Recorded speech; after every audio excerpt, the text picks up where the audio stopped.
The Galactic Assembly Hall was silent, save for the faint hum of holographic projectors. Thousands of alien delegates sat in their shimmering pods, suspended in the vast amphitheater. The air was thick with tension as Princess Ilara of the Xorellis Empire stood at the center, her golden, luminescent skin glistening under the harsh lights. Her wide, shimmering eyes pleaded as she addressed the assembly. "My people have been wiped out," Ilara said, her voice trembling but firm. "The Krathak swarm has destroyed our homeworld. I stand here as the last of my kind, seeking refuge, seeking aid. I beg you, representatives of the Galactic Concord, to save what remains of my culture." The silence that followed her plea was deafening. One by one, the alien representatives turned their backs, their pods swiveling away. The Zorvath, reptilian and pragmatic, hissed dismissively. The ethereal Luminax, known for their strict neutrality, floated away in their crystalline spheres. Even the empathetic Lorians, with their telepathic tendrils, avoided her gaze. Ilara's heart sank.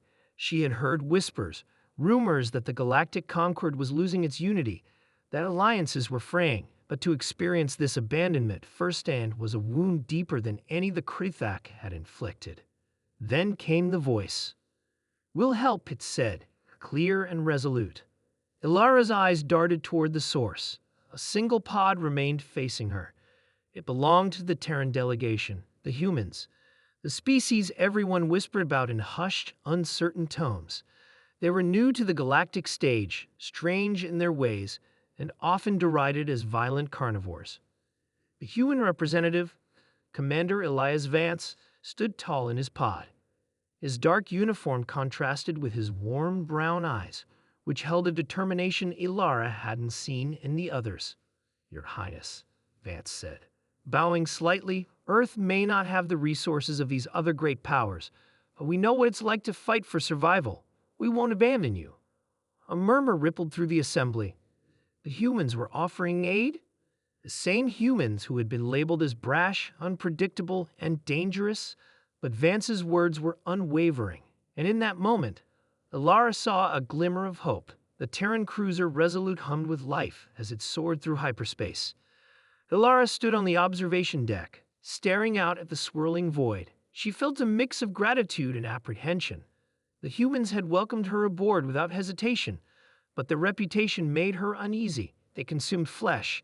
Their history was rife with conflict, and their art, so violent yet passionate, was incomprehensible to her. "Beautiful, isn't it?" Vance's voice startled her. She turned to find him holding 2 steaming cups. "Forgive me, I didn't mean to intrude," he said, offering 1 cup. "Chamomile tea calms the nerves." Ilara hesitated before accepting it. "Thank you." They stood in silence for a moment, the vastness of space stretching before them. "Why did you help me?" Ilara asked finally, her voice barely above a whisper. Vance sipped his tea before answering, because it was the right thing to do. She frowned. "But the others said my cause was hopeless, that aiding me would bring the Krathak's wrath." He nodded. "Maybe they're right, but humans have a saying. Fortune favors the bold. We've faced extinction before, wars, plagues, catastrophes. Every time we fought back. We helped each other. It's what we do." Ilara studied him. There was no guile in his expression, only a quiet resolve. It was strange. Among all the advanced species of the galaxy, it was the humans, the so-called barbarians, who had extended their hand. The Krathak swarm struck without warning. The insectoid monstrosities descended upon the planet, where the Resolute had landed to rendezvous with a small Cyrillian resistance cell. Their ships darkened the skies, their ground forces overwhelming the defenders with sheer numbers. Ilara watched in horror as the humans mobilized. Vance barked orders, his voice cutting through the chaos like a blade. Soldiers in exosuits moved with precision, laying down suppressing fire as civilians were evacuated. "This way, Your Highness," shouted Sergeant Ruse, a burly man wielding a plasma rifle. He guided her toward the dropship, his calm demeanor a stark contrast to the carnage around them. But Ilara couldn't leave. Her people, the few who remained, were fighting dying. She couldn't abandon them again. "I have to help," she cried, grabbing a discarded weapon. It was heavier than she expected, its cold metal biting into her hands. Ruse hesitated, then nodded. Stay close. Together, they fought through the battlefield. Ilara's luminescent form became a beacon for her people, rallying them to stand alongside the humans. Despite her inexperience, her determination inspired those around her. The tide began to turn.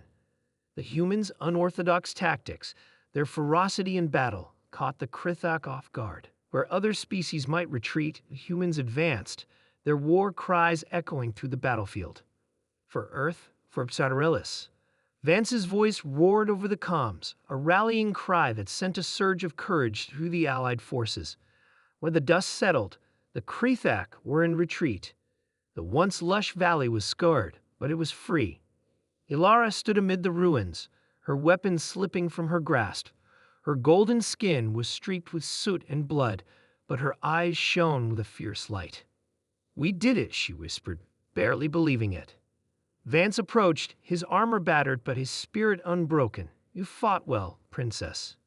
She turned to him, tears streaming down her face. "I couldn't have done it without you, without your people." He smiled. "That's what allies are for."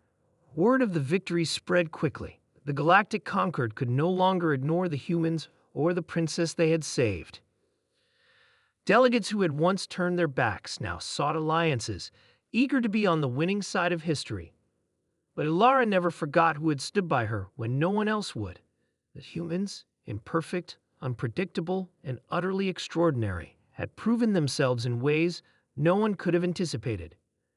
As she boarded the Resolute once more, now bound for Earth to discuss a formal alliance, she looked at Vance and his crew with newfound respect.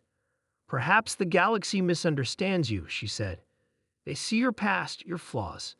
But I see something else. I see hope." Vance chuckled. "Hope, huh? We'll take that." And as the ship leaped into hyperspace, Princess Ilara allowed herself to believe that, with the humans by her side, her people's future was no longer a distant dream but a tangible reality.